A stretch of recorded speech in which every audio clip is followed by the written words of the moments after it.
Narrative. A narrative is any account of connected events, presented to a reader or listener in a sequence of written or spoken words, or in a sequence of pictures. Narrative can be organized in a number of thematic and/or formal stylistic categories: non-fiction, for example new journalism, creative non-fiction, biographies, and historiography. Fictionalized accounts of historical events, for example anecdotes, myths, and legends. And fiction proper, that is literature in prose, such as short stories and novels, and sometimes in poetry and drama, although in drama the events are primarily being shown instead of told. Narrative is found in all forms of human creativity and art, including speech, writing, songs, film, television, games, photography, theater, and visual arts such as painting, with the modern art movements refusing the narrative in favor of the abstract and conceptual, that describes a sequence of events. The word derives from the Latin verb narra, to tell, which is derived from the adjective gnerus, knowing, or skilled. The word story may be used as a synonym of narrative. It can also be used to refer to the sequence of events described in a narrative. Narratives may also be nested within other narratives, such as narratives told by an unreliable narrator, a character, typically found in noir fiction genre. An important part of narration is the narrative mode, the set of methods used to communicate the narrative through a process narration. See also narrative aesthetics below. Along with exposition, argumentation, and description, narration, broadly defined, is one of 4 rhetorical modes of discourse. More narrowly defined, it is the fiction writing mode whereby the narrator communicates directly to the reader. Narrative and human nature. Owen Flanagan of Duke University, a leading consciousness researcher, writes that evidence strongly suggests that humans in all cultures come to cast their own identity in some sort of narrative form. We are inveterate storytellers. Stories are an important aspect of culture. Many works of art and most works of literature tell stories. Indeed, most of the humanities involve stories. Stories are of ancient origin, existing in ancient Egyptian, ancient Greek, Chinese and Indian cultures and their myths. Stories are also a ubiquitous component of human communication, used as parables and examples to illustrate points. Storytelling was probably one of the earliest forms of entertainment. As noted by Owen Flanagan, narrative may also refer to psychological processes in self-identity, memory and meaning-making. Semiotics begins with the individual building blocks of meaning called signs. And semantics, the way in which signs are combined into codes to transmit messages. This is part of a general communication system using both verbal and non-verbal elements, and creating a discourse with different modalities and forms. In On Realism in Art, Roman Jacobson argues that literature exists as a separate entity. He and many other semioticians prefer the view that all texts, whether spoken or written, are the same, except that some authors encode their texts with distinctive literary qualities that distinguish them from other forms of discourse. Nevertheless, there is a clear trend to address literary narrative forms as separable from other forms. This is first seen in Russian formalism through Viktor Shklovsky's analysis of the relationship between composition and style, and in the work of Vladimir Brupp, who analyzed the plots used in traditional folk tales and identified 31 distinct functional components. This trend, or these trends, continued in the work of the Prague School and of French scholars such as Claude Lévi-Strauss and Roland Barthes. It leads to a structural analysis of narrative and an increasingly influential body of modern work that raises important epistemological questions.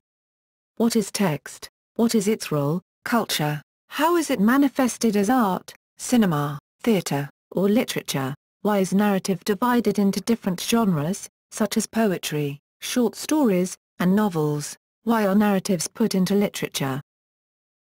Literary theory. In literary theoretic approach, narrative is being narrowly defined as fiction writing mode in which the narrator is communicating directly to the reader. Until the late 19th century, literary criticism as an academic exercise dealt solely with poetry, including epic poems like the Iliad and Paradise Lost, and poetic drama like Shakespeare. Most poems did not have a narrator distinct from the author. But novels, lending a number of voices to several characters in addition to narrators, created a possibility of narrators' views differing significantly from the author's views. With the rise of the novel in the 18th century, the concept of the narrator, as opposed to author, made the question of narrator a prominent one for literary theory. It has been proposed that perspective and interpretive knowledge are the essential characteristics, while focalization and structure are lateral characteristics of the narrator. Types of narrators and their narrative modes. A writer's choice in the narrator is crucial for the way a work of fiction is perceived by the reader. There is a distinction between first-person and third-person narrative, which Gerard Genette refers to as homodiegetic and heterodiegetic narrative, respectively. A homodiegetic narrator describes own personal experiences as a character in the story. Such a narrator cannot know more about other characters than what their actions reveal. A heterodiegetic narrator, in contrast, describes the experiences of the characters that appear in the story. A narrative wherein events are seen through the eyes of a third-person internal focalizer is said to be figural. In some stories, the author may be omniscient and employ multiple points of view as well and comment on events as they occur. Most narrators present their story from one of the following perspectives, called narrative modes: first-person, or third-person limited or omniscient. Generally, a first-person narrator brings greater focus on the feelings, opinions, and perceptions of a particular character in a story, and on how the character views the world and the views of other characters. If the writer's intention is to get inside the world of a character, then it is a good choice, although a third-person limited narrator is an alternative that does not require the writer to reveal all that a first-person character would know. By contrast, a third-person omniscient narrator gives a panoramic view of the world of the story, looking into many characters and into the broader background of a story. A third-person omniscient narrator can be an animal or an object, or it can be a more abstract instance that does not refer to itself. For stories in which the context and the views of many characters are important, a third-person narrator is a better choice. However, a third-person narrator does not need to be an omnipresent guide, but instead may merely be the protagonist referring to himself in the third person, also known as third-person limited narrator. A writer may choose to let several narrators tell the story from different points of view. Then it is up to the reader to decide which narrator seems most reliable for each part of the story. It may refer to the style of the writer in which he/she expresses the paragraph written. See for instance the works of Louisa Dreech. William Faulkner's As I Lay Dying is a prime example of the use of multiple narrators. Faulkner employs stream of consciousness by narrating the story from various perspectives. Aesthetics approach to narrative. The art of narrative is by definition a highly aesthetic enterprise. There are a number of aesthetic elements that typically interact in well-developed stories. Such elements include the essential idea of narrative structure, with identifiable beginnings, middles and ends, or exposition development climax denouement, with important inciting incidents, normally constructed into coherent plot lines. A strong focus on temporality that includes retention of the past, attention to present action and pretension future anticipation. A substantial focus on characters and characterization, which is arguably the most important single component of the novel. David Lodge, The Art of Fiction 67. A given heterogloss of different voices dialogically at play, the sound of the human voice, or many voices, speaking in a variety of accents, rhythms and registers, Lodge, The Art of Fiction 97. See also the theory of Mikhail Bakhtin for expansion of this idea. Possesses a narrator or narrator-like voice, which by definition addresses, and interacts with reading audiences, see reader response theory. Communicates with a Wayne Booth-esque rhetorical thrust, a dialectic process of interpretation, which is at times beneath the surface, conditioning a plotted narrative, and at other times much more visible, arguing for and against various positions. Relies substantially on now standard aesthetic figuration, particularly including the use of metaphor, metonymy, synecdoche and irony. See Hayden White, Metrohistory for expansion of this idea. Is often enmeshed in intertextuality, with copious connections, references, allusions, similarities, parallels, etc. to other literatures. And commonly demonstrates an effort toward Bildungsrahmen, a description of identity development with an effort to evince becoming in character and community. Psychological approach to narrative. Within philosophy of mind, the social sciences and various clinical fields including medicine, narrative can refer to aspects of human psychology. A personal narrative process is involved in a person's sense of personal or cultural identity, and in the creation and construction of memories. It is thought by some to be the fundamental nature of the self. The breakdown of a coherent or positive narrative has been implicated in the development of psychosis and mental disorder, and its repair said to play an important role in journeys of recovery.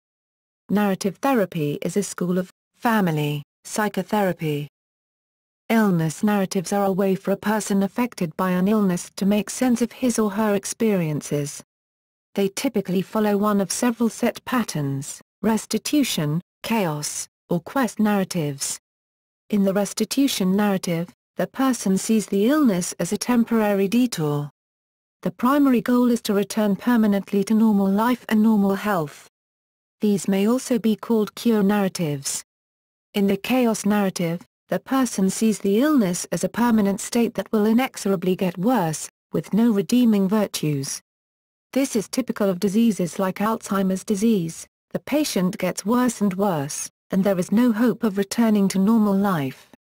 The third major type, the quest narrative, positions the illness experience as an opportunity to transform oneself into a better person through overcoming adversity and relearning what is most important in life.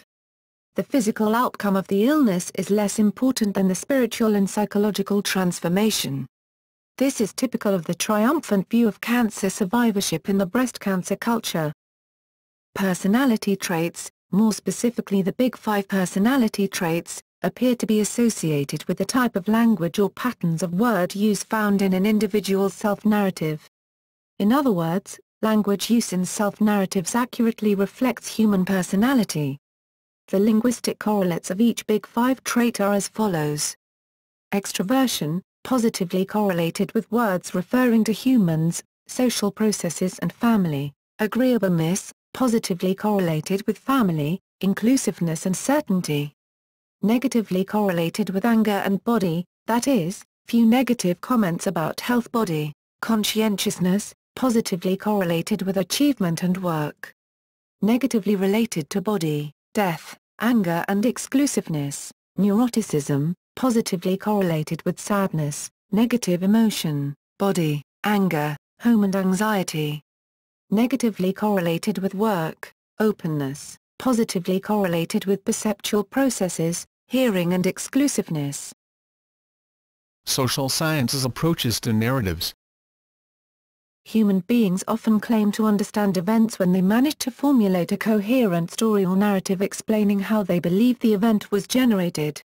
Narratives thus lie at foundations of our cognitive procedures and also provide an explanatory framework for the social sciences, particularly when it is difficult to assemble enough cases to permit statistical analysis. Narrative is often used in case study research in the social sciences. Here it has been found that the dense, contextual, and interpenetrating nature of social forces uncovered by detailed narratives is often more interesting and useful for both social theory and social policy than other forms of social inquiry. Sociologists Jabir F. Gubrium and James A. Holstein have contributed to the formation of a constructionist approach to narrative in sociology.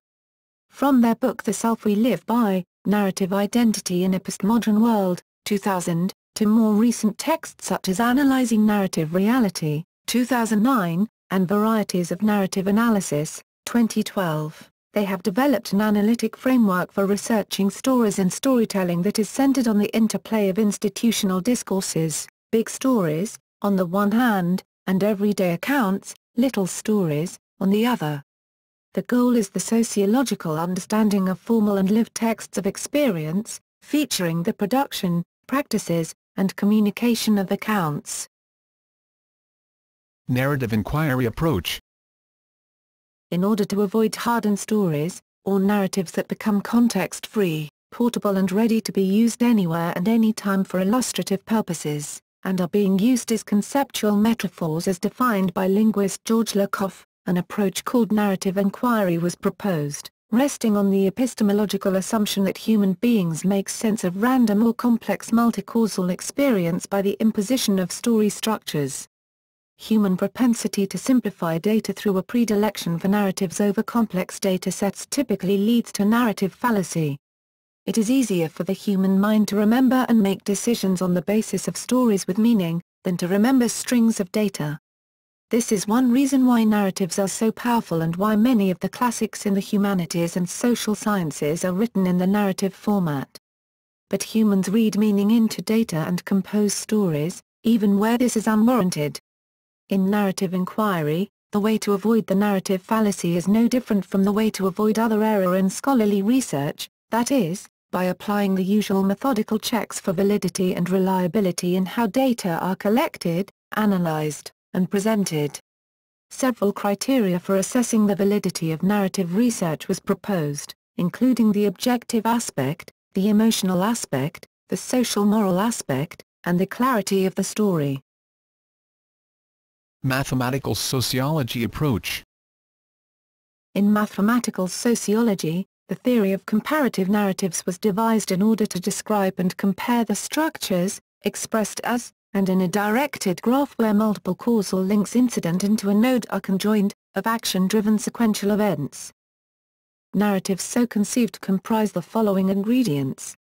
A finite set of state descriptions of the world S, the components of which are weakly ordered in time. A finite set of actors agents, individual or collective, P, a finite set of actions A, a mapping of P onto A.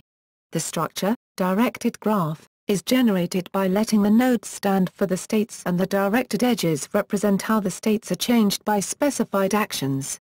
The action skeleton can then be abstracted, comprising a further digraph where the actions are depicted as nodes and edges take the form action or co-determined, in context of other actions, action B.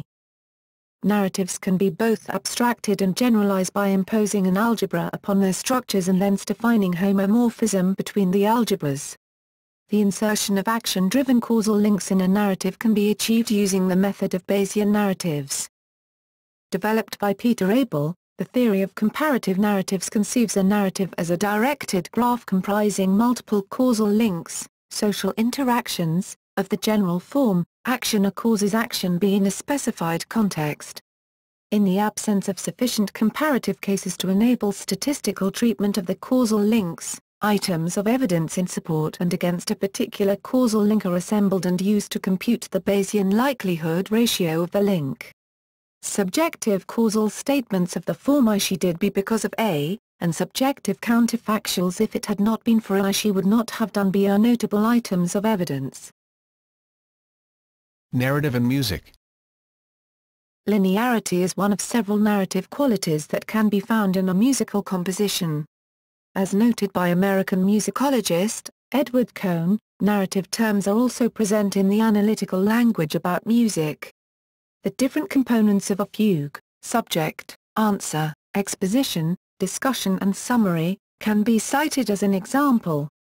However, there are several views on the concept of narrative in music and the role it plays. One theory is that of Theodore Adorno, who has suggested that music recites itself, is its own context, narrates without narrative.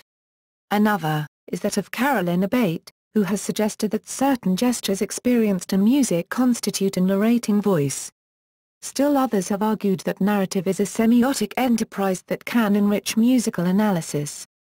The French musicologist Jean-Jacques Nattiers contends that the narrative, strictly speaking, is not in the music, but in the plot imagined and constructed by the listeners. He argues that discussing music in terms of narrativity is simply metaphorical and that the imagined plot may be influenced by the work's title or other programmatic information provided by the composer. However, Abate has revealed numerous examples of musical devices that function as narrative voices, by limiting music's ability to narrate to rare moments that can be identified by their bizarre and disruptive effect. Various theorists share this view of narrative appearing in disruptive rather than normative moments in music. The final word is yet to be said, regarding narratives in music, as there is still much to be determined. Historiography. In historiography, according to Lawrence Stone, narrative has traditionally been the main rhetorical device used by historians. In 1979, at a time when the new social history was demanding a social science model of analysis, Stone detected a move back toward the narrative. Stone defined narrative as organized chronologically, focused on a single coherent story, descriptive rather than analytical, concerned with people not abstract circumstances, and dealing with the particular and specific rather than the collective and statistical.